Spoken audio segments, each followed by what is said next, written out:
Halo semuanya, ketemu lagi di sini. Hari ini kita bakal bedah satu HP yang bikin heboh banget, yaitu Infinix Note 60 Pro. Gimana nggak heboh? Infinix, brand yang kita kenal jagoan harga miring, tiba-tiba ngeluarin HP yang harganya mencahin rekor mereka sendiri. Nah, pertanyaannya, langkah berani ini sepadan nggak sih? Yuk kita cari tahu bareng-bareng. Oke, kita langsung ke intinya aja ya. Pertanyaan paling gede yang muncul dari HP ini tuh simple. Masa sih ada Infinix Note harganya nyaris 6 juta rupiah? Ini kan wilayah harga yang sama sekali baru buat seri Note. Dan inilah teman-teman konflik utama yang bakal kita selidiki hari ini. Yuk kita mulai dari bagian pertama. Kita fokus dulu ke harganya. Soalnya, angka inilah yang jadi awal dari semua perdebatan dan rasa penasaran kita semua tentang apa sih yang sebenarnya lagi dicoba sama Infinix? Ini tuh bukan sekedar naik harga biasa loh, ini momen bersejarah buat seri Note dari Infinix. Mereka sengaja banget ngelewatin batas harga psikologis 5 juta yang selama ini mereka jaga. Pertanyaannya, apa ya yang bikin mereka sepede ini? Nah, ini dia angka keramatnya. Beda harga antara Note 60 yang biasa sama yang versi Pro ini sampai 1,5 juta rupiah, gila kan? Ini bukan selisih yang ecek-ecek, dan inilah biaya yang bakal kita telusuri. Emangnya, kita dapat apa aja dengan nambahin duit segini banyak? Gini, biar kita ngerti kenapa ini jadi heboh, kita mesti ingat dulu identitasnya Infinix. Selama ini kan mereka itu dapat julukan pawang MediaTek. Mereka tuh jago banget ngeracik chipset MediaTek biar performanya maksimal tapi harganya tetap terjangkau. Nah, itulah resep kemenangan mereka selama ini. Dan disinilah ceritanya jadi beda. Untuk pertama kalinya, si pawang ini nekat keluar dari kandangnya dan nyoba jinakin naga, alias Snapdragon. Inilah alasan utama dibalik lonjakan harga yang mecahin rekor itu. Oke, cukup soal harga. Sekarang yuk kita lihat barangnya langsung. Kita unboxing buktinya satu-satu dan kita lihat apa aja sih yang kita dapat dengan harga segitu. Di dalam kotaknya isinya sih lumayan lengkap ya, tapi yang paling nonjol tentu aja. Chargernya yang 90 watt. Ini peningkatannya signifikan banget loh, 2 kali lebih ngebut dibanding versi standarnya yang cuma 45 watt. Nah ini sih nilai plus yang kerasa banget.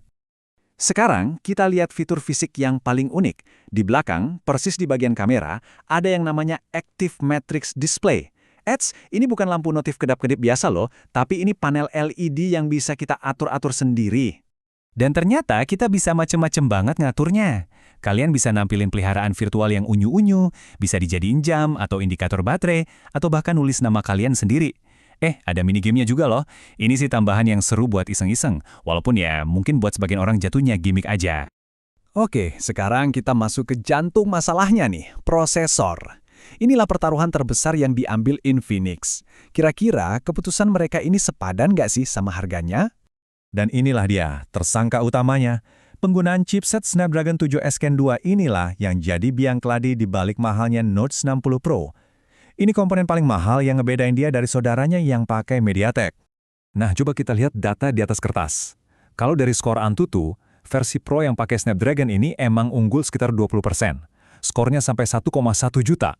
Harusnya sih secara teori, ini artinya jauh lebih ngebut kan? Angka di atas kertas sih emang keren.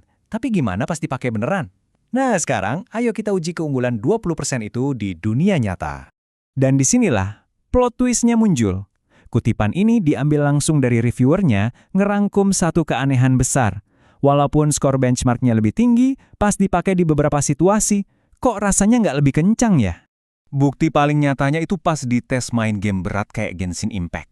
Anehnya, atau malah bikin kagetnya nih, Note 60 Pro yang pakai Snapdragon malah keteteran dan stabilnya cuma di 30-40 fps.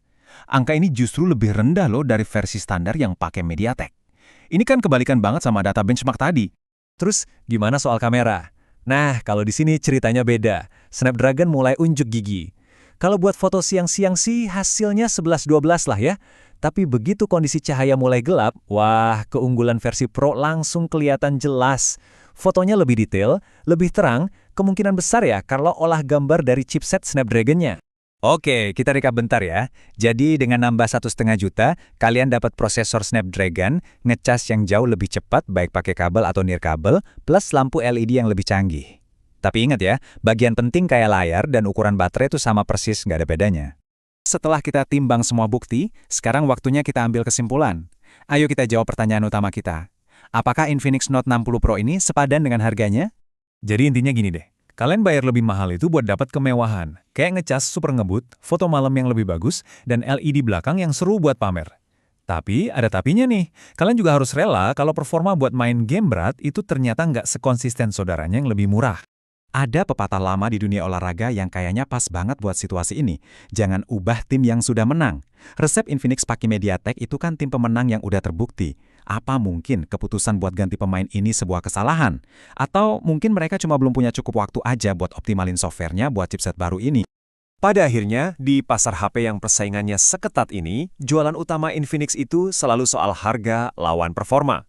Kalau kita lihat dari sudut pandang itu, Infinix Note 60 yang standar, dengan resep MediaTek-nya yang udah teruji, mungkin tetap jadi pilihan yang lebih masuk akal dan lebih aman buat kebanyakan orang. Jadi, kita balik lagi ke pertanyaan akhir. Apakah Note 60 Pro ini sebuah langkah maju yang berani dari Infinix buat keluar dari zona nyaman mereka? Atau jangan-jangan ini malah pertaruhan yang salah waktu, yang justru ngerusak resep kemenangan yang udah mereka pegang? Nah, keputusannya ada di tangan kalian.